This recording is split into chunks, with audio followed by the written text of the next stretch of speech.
Mike Hosking Breakfast, 6 to 9 weekdays on Newstalk ZB. I think there are several questions you can ask about Grant Robertson bailing now. Why not directly after the election, for example? I mean, he seemed to give some sort of indication post-election he'd hang for a while to see how things were travelling. But the clue was there last year when he pretended that you apparently couldn't be a finance minister and an electorate MP at the same time, despite having been a finance minister and an electorate MP at the same time for ages.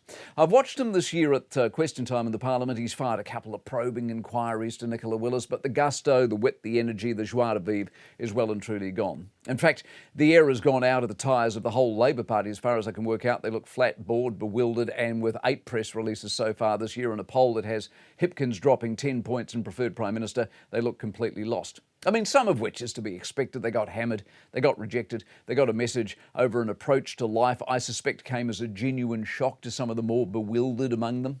But the main question you have to ask, broadly speaking, when it comes to Robertson, who wrecked the economy the most? Who wrecked the economy the most? Was it Muldoon? Or was it Robertson?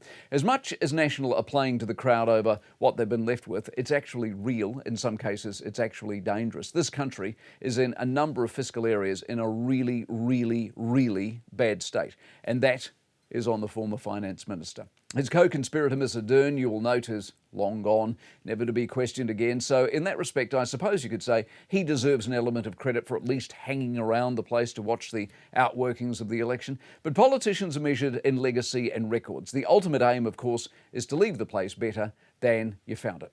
The reality for Grant Robertson is so far from that, it is tragic. He will defend at least some of it because some of it's ideological, but whether it's pipes or trains or ferries or debt or welfare, the numbers don't lie and the numbers are desperate. He softened it with his wit, his humour and personality. As I've said many, many times, I like him. I've always liked him. I enjoyed talking to him. But let the record show the Grant Robertson era was as ruinous as any you will ever see. The Mike Hosking Breakfast, 6 to 9 weekdays on Newstalk ZB.